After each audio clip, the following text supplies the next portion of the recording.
So if you're watching this video, you're most likely either sitting in the waiting room or about to sit your PEAS test. This video is for you. I've experienced it, I've gone through all those tests, all of that, and I know how stressful and worried you are, and I understand that, and this is my tips to try and help you with that, to try and help with the stress and prepare you the best way I can for that, and to give you the information I wish I had and I had someone telling me when I was sitting in that waiting room waiting to do my test.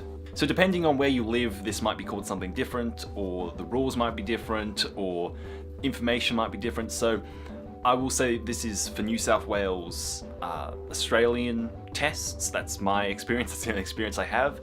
All this information will hopefully help anyone, but just remember that this is based on New South Wales Australian tests. So here's the first one, is be confident in your abilities. You've done the hours, you've done the work, you've practiced, you've been driving for ages, you've had a parent constantly supervising you and watching you drive.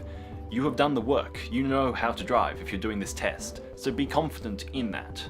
You're not going in there blind, you know everything you should know at this stage. Number two, it is stressful. Everyone finds it stressful. I found it stressful. Everyone finds it stressful. It's not just you. Everyone worries. It's a worryful thing. It's a stressful thing, and that's perfectly fine. Use that stress. It helps you to focus. It helps you to stay concentrated. Number three, this is actually a really important one, and I know for a video about guides for passing the test, this might be a bit weird, but it is okay to fail. I failed my first test. It was something outside my control that made me fail, but I still failed, and it was not good. I was not happy, but it's perfectly fine. It's okay, and you need to think about the mentality. My driving instructor told me when we were practicing for the test, it's a good test. You don't. People get worried and don't like it and all of that, but it's a good test.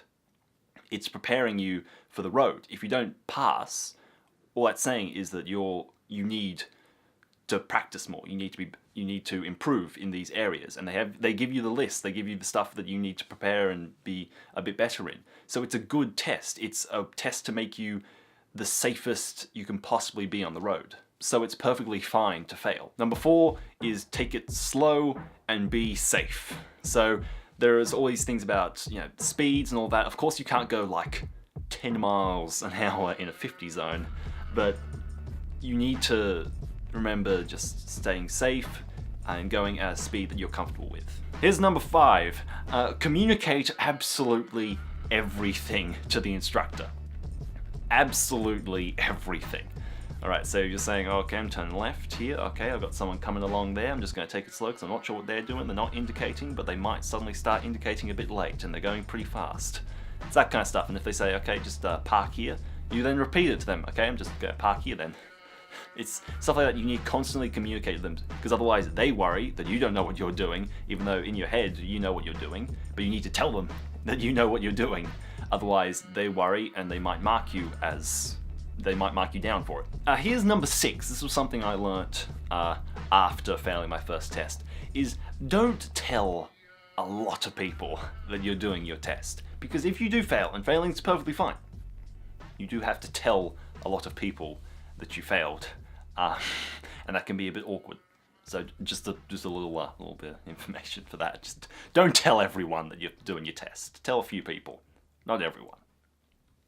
Otherwise you can have an awkward drive home with people texting you saying, did you pass? And you're like, no. Number seven, take the car you're most comfortable with. The car you did the most driving in, the most practicing in, all of that. It doesn't matter if it's a big car, a small car, if it's a ute, whatever it is. People will say, oh, take a small car, all that kind of stuff. Doesn't matter. Take the car you were most comfortable with. I drove a massive car for my one, but I was most comfortable with it. It had sensors and all that kind of stuff, so it helped the most. Number eight, do the test at the right time. Right, don't do it during the lunch rush. Don't do it during the drive to work rush. Don't do it after school hours, because everyone's driving home and all that kind of stuff. Do it at a time when there's less traffic. It all depends on the cities, which time has less traffic and all that, but try and find that time and book it for then. Number nine, give yourself about an hour or so before the test to just drive, to get in the mindset of driving and the mindset of all that kind of stuff. Because you're kind of just setting yourself up to fail if you get there immediately to do the test. You need to be in the right mindset and the right mode kind of thing. So yeah, good luck, stay safe, and I hope you pass. And if you don't, it's perfectly fine. It's a learning experience. But it's a stressful thing, everyone finds it stressful, it's perfectly fine to be stressed, just enjoy it, and stay safe. Bye-bye.